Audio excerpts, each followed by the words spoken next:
Welcome to Exploration Arcanum. My name is Jason. In this episode, we sit down with Melissa Saint Hilaire, a witch, psychic, author, and spiritual educator in Los Angeles.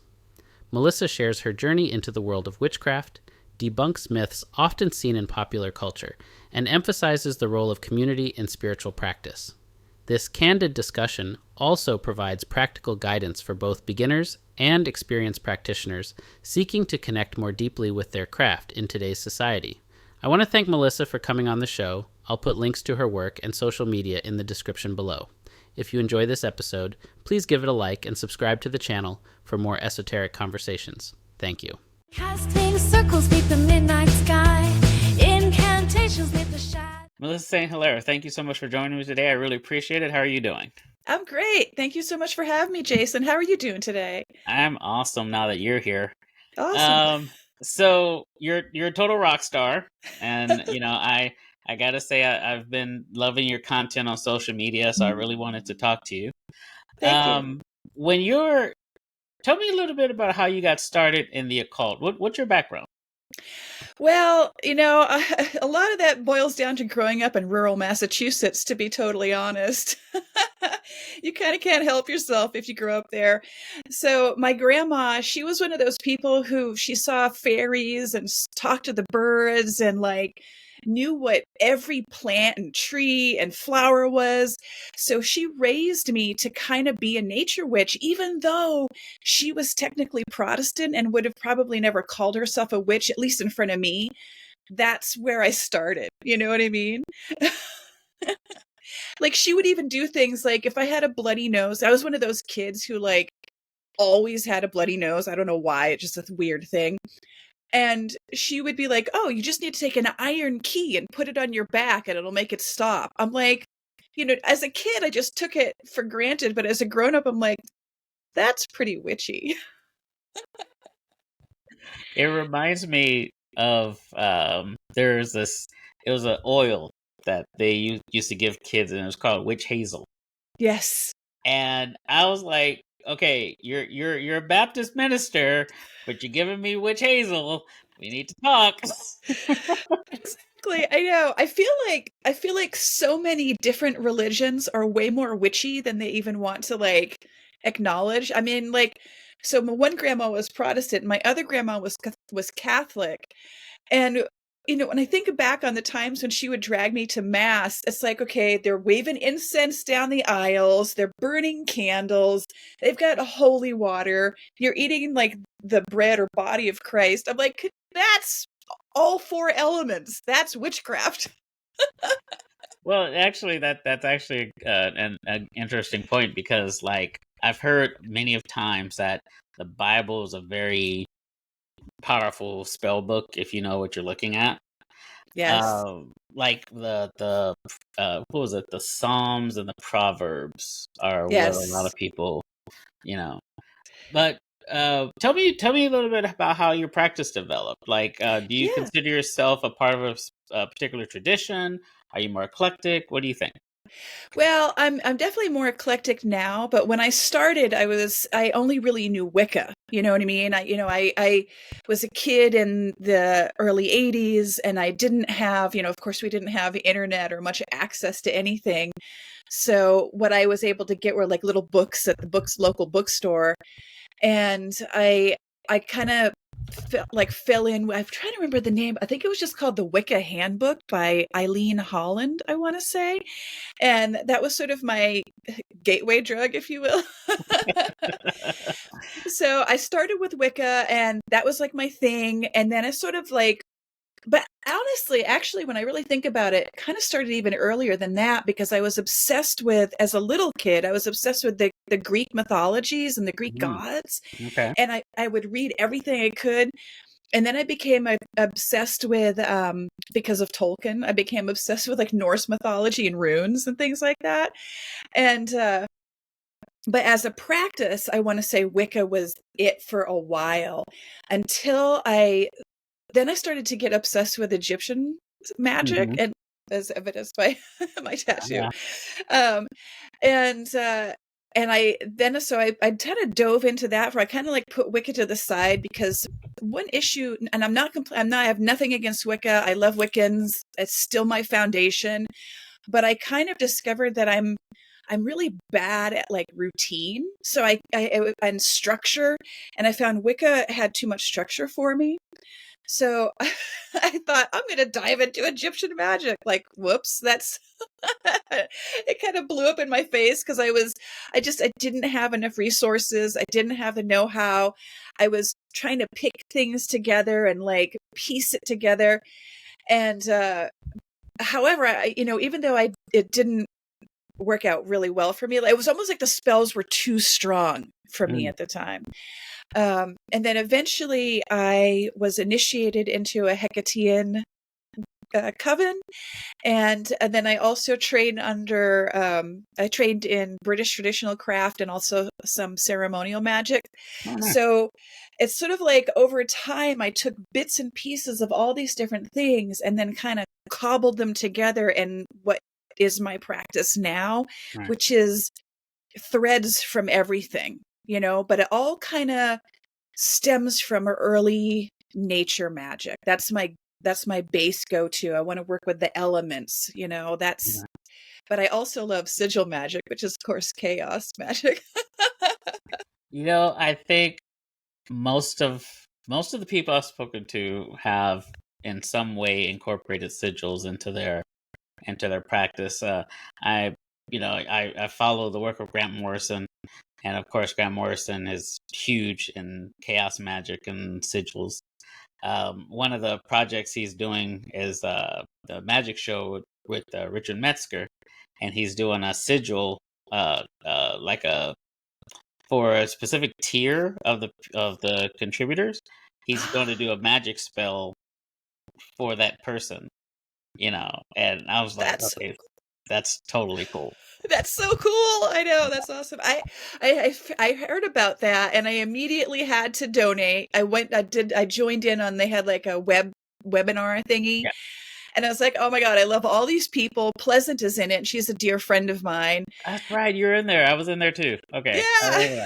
Okay. Yeah. Yeah, it was so awesome. And what's really funny is, that's how I learned sigil magic, was from disinfo like decades ago. And I remember stumbling on a post online, and I was like, I love this. I think it was like a 4-part series. And I want to say part 2 or part 3 was sigil magic. And I immediately tried it, and everything that I used it sparingly, because I kind of I revered it in a way. I was like, oh, this is special magic. I'm only going to use this for big stuff. And I got to tell you, every single time I did it, it worked like I was going to say like magic, but it is magic. Well, I know when I first started practicing, I started with runes as well. Nice. And the reason why is because of all the books I had read, a book on runes seemed to be the most straightforward. Yes. This symbol means this, and I think that's what got me into sigils, because it's not the same for anyone listening or watching this, but it's similar because you're using drawings, and each drawing represents an intention or a word, right? Exactly. Because I'm a 90s kid. So, yep. I learned everything from 90s occultists, which, might not vibe with today's world, but, like they didn't really care about appropriation. They just tend to put out books, Yeah.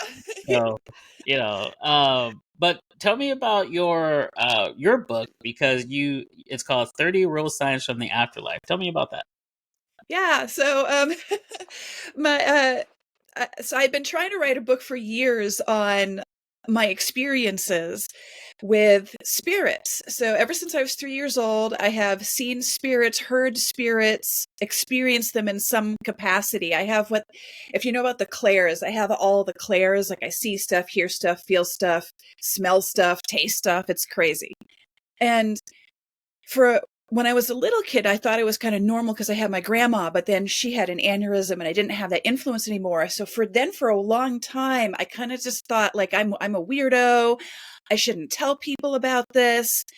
And then I fell in with the spiritual community. I moved to Los Angeles and fell in with the spiritual community out here.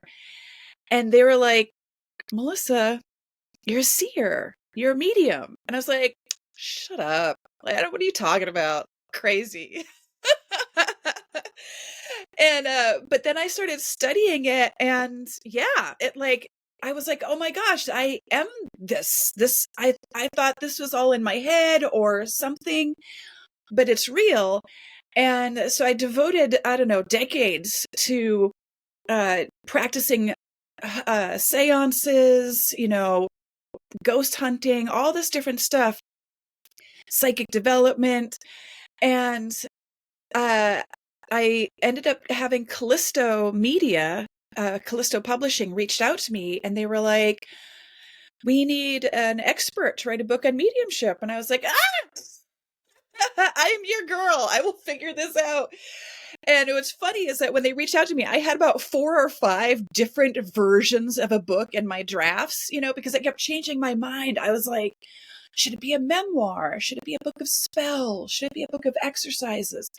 And in steps Callisto, and they're like, oh, no, we're going to streamline this for you. So they like gave me basically an outline of like, these are the topics we'd like you to talk on. And it was brilliant because it was able to take my messy mind and like organize it, So really the biggest goal with the book is to tell people that anybody can do this. And, obviously just like with, art, some people are going to be naturally more gifted than others without any training, but ultimately anybody can draw. You know what I mean? Whether you draw a stick figure or you draw like, Picasso, that's training and time and experience. And the same thing with mediumship. Anybody can communicate with spirits. It's how much time are you willing to put in to practice that? And in the book, I try to take it's like I try to take everything that I've learned from all these different books, and books where I thought like, gosh, I wish they just had like a simple how-to on a seance. And they wouldn't. It would be like this random little bits and pieces. And I was like, you know what? I'm going to take all this. I'm going to put it in like a step-by-step process. Like step 1, set your space, and so on and so forth. And so I just take all this stuff and I streamline it for people. It's a practical how-to book for anybody. Doesn't matter what your skill level, you'll get something out of it. Nice. You mentioned moving to LA. I interviewed Pleasant Gaiman and Lisa Derrick for the podcast, and they're both in Los Angeles. How do you feel about the Los Angeles occult scene, the vibe of the magical vibe of LA? I love it. I find LA to be a really interesting, magical place because there's such a cross section of different practices here. You've got Santeria, you've got Santa Muerte temples, you've got your British traditional, you've got your ceremonialists. There's so many different types of people come here that it's like the perfect melting pot of every path that you can imagine. And I love that because I'm the kind of person that wants to read about, I may not practice every path, but I want to know about every path. Right. And I was actually surprised about how many Thelema groups are here. I know, it's crazy. And well, that's the thing is like you've got so many and then you've got the Philosophical Research Society, which is like a beautiful, place with a giant esoteric library. And there's tons of little shops around because you've got it used to both be called Pan Pipes, and what is it now? Pan's Apotheca, I think. Pan's Apothecary? Yeah, and then Apothecary, yeah. And then you've got, the Green Man, and I mean there's so many different shops that you have, and Spellbound Sky. I mean, there's so many. And I think there's the Crooked Path in Burbank. Yeah. My store was the Psychic Eye. Yes, the Psychic Eye is great. That's where I got all my stuff was from the Psychic Eye. It's awesome. And I love that because you have all these different stores, you can experience different ways of the occult through them, because everyone has their own interpretation of it. And I just love that. Right. Well, what do you think about just the way the occult is portrayed nowadays? Like yesterday, Agatha All Along came out, so all the Disney watchers are being exposed to witchcraft again. Right. Uh, like, well, what do you think? What do you think of that? Do you think it's harmful? Do you think it's just mindless fun? What do you think? Well, honestly, I think it's kind of a combination of both. The problem with Hollywood is they love to sensationalize things. You know what I mean? So a witch is often a bad guy, and we're green, we have giant warts on our face, like all this weird stuff, or we're like worshiping, the devil, and it's like, okay, that's a Christian. Well, some of it is a Christian concept and some of it isn't, but I won't get into that. But I feel like on the one hand, um, I like it because it's exposure, because when I was younger, I did see The Craft and I saw, I loved, the Charmed ones, of course. But now as I'm older and I'm more experienced and more educated in the topic, I can look back and see where see all the mistakes, see, where it's like, oh, they kind of get that wrong, and that kind of bums me out. Like I like Sabrina the Teenage Witch was fun to watch, but so much of it did not speak at all to my path, Right, right, and right, right. And and it kind the of like, remake didn't help any. no, yeah, it like really bothered me, So, it's like I feel like in some ways it's good because it gives exposure. It shows people that witchcraft is a thing. You can be a witch. We're out here. We're real. But I really wish that Hollywood would hire real practicing witches as consultants to get it right. You Right. know what I mean? And stop painting us as, you know, baby eating evildoers or something. We don't do that, by the No. way. First of all, I'm a vegetarian. You've been very active on social media. So what's been your experience being a practicing occultist online? Has it been just welcoming? Do you get a lot of kooks in your comments asking weird questions? What's been your experience? I would say it's a mix. When I first started, so I'm online, I'm American Witch 13. And when I first started the Instagram account, it was because I wanted the witchcraft side to be separate from my main account. I have like my main personal account, which is just my name. And I didn't want to like bombard my Catholic and Christian family with all that stuff. So I was like, I'm just going to sneak it over here in this little private account. And when I hit like 500 followers, I was like, oh my God, it's too big. And now I'm like 50,000 plus followers, which just blows my mind. But I would say in the beginning it was very welcoming because it was so small, so I mostly only encountered people who were totally into it. They were vibing with the same stuff I wanted to talk about. And then as my account grew, I started to attract some unpleasant comments and posts and things like that, to the point where I had to change my account so that only people that I follow and follow me can comment. And even then, I'll sometimes get people who only will follow me just to come and say something nasty and then immediately unfollow. And, and I get all kinds of crazy stuff like, witches aren't real. And it's like, oh, well, I'm pretty sure I'm real. So yeah, we are, to like I've had accusing that me. conversation a few times, yes. Right, yeah. And then I'm accused of like worshiping Satan. And I'm like, I don't worship anybody. And certainly not a Christian. Why would I worship a Christian construct of something if I'm not practicing Christianity? It's two different modalities. But, and I'm like, y'all are getting it so wrong. But at the same time, I can't really totally blame them because I know that so many people have been indoctrinated and taught wrong from youth and have had no exposure to actual real life witches ever. So they don't know what the truth is. Right. And that's why I created my web series, Secrets of the Craft, because I wanted to destigmatize what it means to be a witch and show like real practicing witches out in the world and talk about what they do.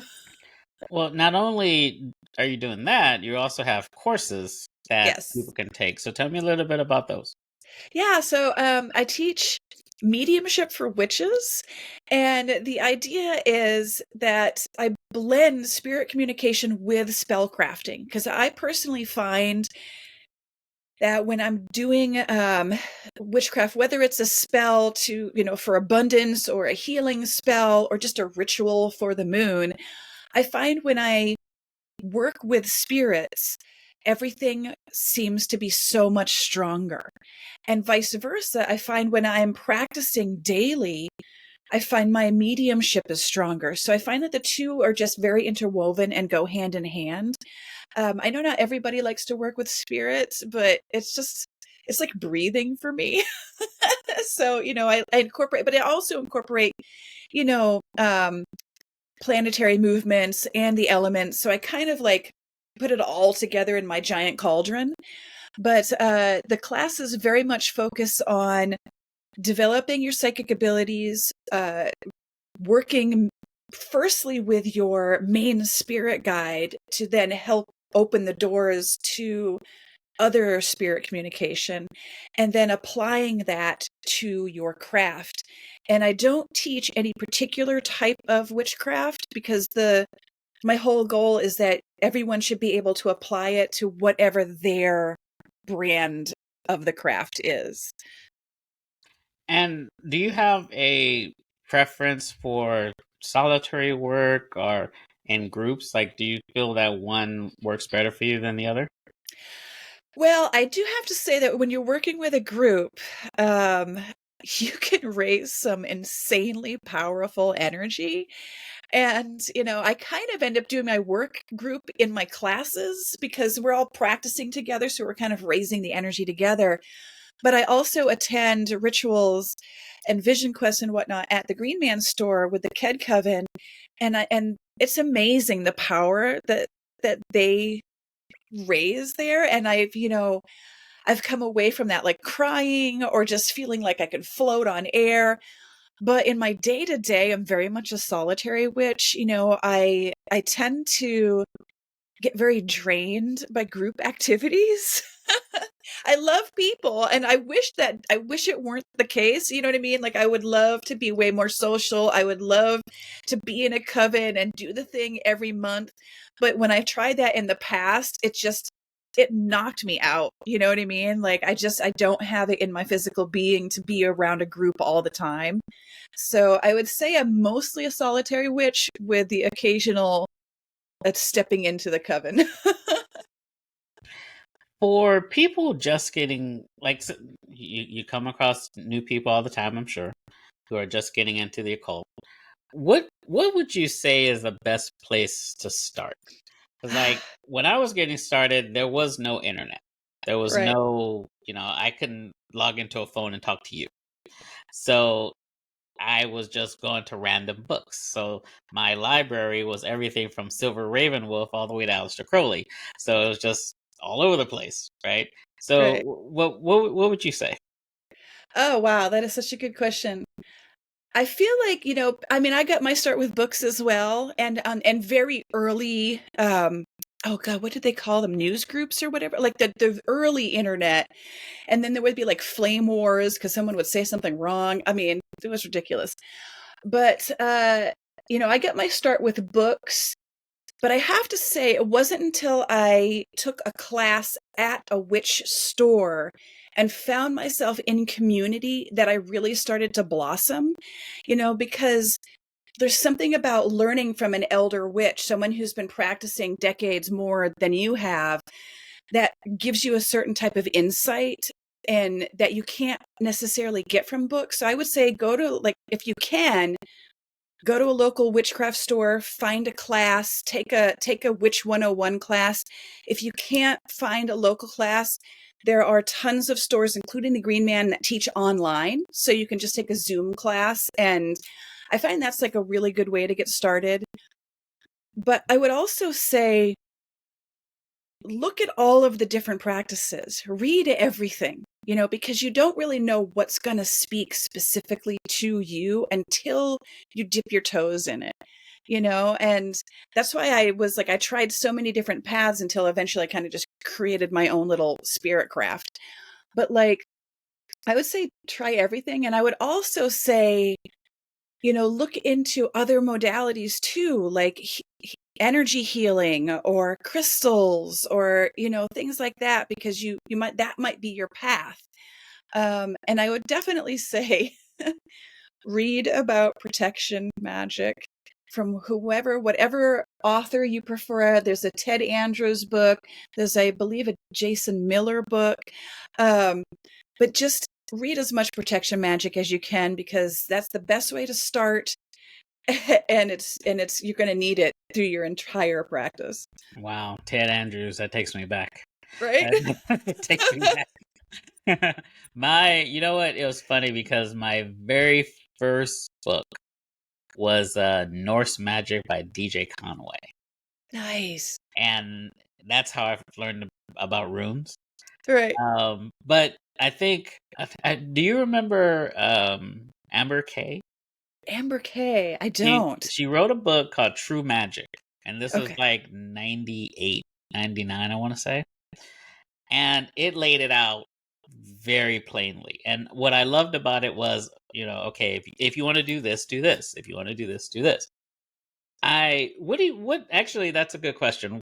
What's your view on books that are overly, I don't want to say overly complicated, because magic can get complicated, but so much exposition but little practicality? Like, what do you think about that? Well, I get a little lost in that, because I like the practicality. But I can also see the benefit of it. It's kind of like, it's good to understand why we do what we do as opposed to just doing it.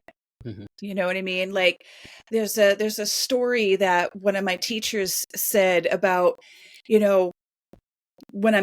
like, when I'm teaching the classes, it's good to listen what I say, but also ask questions, Mm-hmm. because he tells the story about how one of his early teachers always used this particular color for this one particular spell. And it just got handed down, like, oh, we always use this blue candle. Okay, so we're going to use the blue candle. And then one day someone was like, well, wait a minute, why do we use the blue candle? And when they traced back to the original meaning, it was because that was what the first witch had on hand in their stock. Right. It had no particular meaning. They kind of added the meaning later. Right. Yeah. Okay. So Yeah. it's good to know. Well, and it's funny because, like, I was looking up Correspondences last night, and like you were talking about planetary magic. Yes. Well, there's a book series that is based on zodiac signs. So, like, and every sign has their planetary alignments. Like mine is Libra, so Libra Witch was the book that I have. Nice. And it's funny because you think about the different correspondences, the difference. Okay, if you want money, it's green. If you want purity, or not purity, protection, it's either silver or white. Mm-hmm. If you want to banish negativity, it's black. Something like that. And have you like really like dug into the different correspondences, and do you think that is really necessary? Like, not, of course it always has its place, Right. but have you, like, okay, well, I can do all of this stuff with a single white candle, or do you really go to the different correspondences to say this needs to be used for this? Well, I would say I kind of do a blend. So I started reading, there's a book called The Three Occult Philosophies by Agrippa. And it's the sort of the original book that all of modern witchcraft is based on. Yeah. And it's big too. It's huge. And I got to a part where they said, in the book, he says, if you don't know about astrology, stop reading right now, go study astrology, and then come back and finish reading. So I was like, oh, crap. So I had to stop. I went and I took an astrology class. I'm still learning, astrology is a big, huge, massive topic. So I'm still kind of like digging my way through that. But I would say that to a degree, yes, because when you break it all down into the basic elements, and the basic elements are not just, of course, earth, air, fire, and water, but also hot, cold, wet, and dry. When you break it down, those are sort of like the seeds of correspondences, and in that through that lens, it makes sense to use certain colors, certain herbs, and so on and so forth for your practice. However, the way I look at it is learn the rules so that you know when you're breaking them. Because sometimes I'll be doing a spell for, say somebody wants prosperity or what have you, and I'm just like, I'm not feeling green for this person. I'm feeling gold. They need, and then I'm like, oh, and I actually want to work with the sun. And, like, so it's like, know the rules so that you can then say, my intuition is saying, don't go with that, do this other thing for this particular person. And I find that it's like a healthy balance of both. I don't know if that makes sense. No, perfect sense. And really that's I think that's where I was trying to go with that, because you're being a Libra, our element, our correspondence is air and Venus, and so the idea is basically work with the correspondences that fit with you. Right. And that way all your energy flows in the same direction. You're not trying to use fire when you're air, or vice versa. Right. So no, that's a very good point. But also, if I may, we're not just our sun sign. And I feel like that's a huge thing that I had to learn, because like when I was a little kid, I would buy those. I don't know if they still make them, but they're back in the day. They used to make these little scrolls, and it would be like the Pisces scroll, and you'd unroll it and like get your year in Pisces. Remember those? Yeah. and I was obsessed with them, but sometimes I'd be like, this isn't really super accurate to me. Like sometimes it would be and sometimes it wouldn't be. And then as I started to take a deeper dive in astrology, I started to realize, we're not just our sun sign. And then people talk about the big three, which is the sun sign, the moon sign, and the rising. But we're also so much more than that, and it's more about what is your whole chart. And like maybe your sun sign is air, but if you look at your chart, you're predominantly water. And if that's the case, then working with water correspondences might be much better for you. Right. So I feel like it's makes more sense to kind of look at the whole chart and figure it out that way. Right. And don't lock yourself down into one. Yes, thing. Totally. Yeah, gotcha. All right. So when you're having your classes, whether in person or online, are there any misconceptions that people come to you with that you have to get rid of real fast? I would say there's two big misconceptions, I would say, and one is in mediumship and one is with being a witch.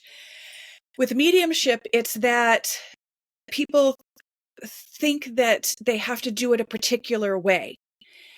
For example, like, I don't hear spirits, so therefore I'm not a medium. I only feel them. Well, you're still a medium. It's okay if you don't hear them. You can just feel them. It doesn't have to. We don't all experience the unseen or the non-corporeal world the same way. It speaks to the individual and what this individual's strengths are. And then with being a witch, I would say there's a big conception that you have to be born a witch. And there's this whole thing online with the miscellaneous people. Oh, I'm a descendant of so-and-so. And like, okay, I myself am a descendant of a man who was accused of witchcraft and who was hanged by Cotton Mather. That doesn't really mean anything. Do you know what I mean? It's aside from ancestral trauma. It doesn't Right. that doesn't alone make me a witch. What makes me a witch is the dedication, the time, the education, the practice, you know what I mean? And making it my lifestyle. So I would say you don't have to be born any particular way with any particular lineage or gifts or abilities. Anybody can be a witch. Right. And that's interesting that you brought up the Cotton Mathers. It's I'm starting to see, I don't know if it's just people trolling, but I'm starting to see people online like making comments that sound similar to what a witch hunter would say.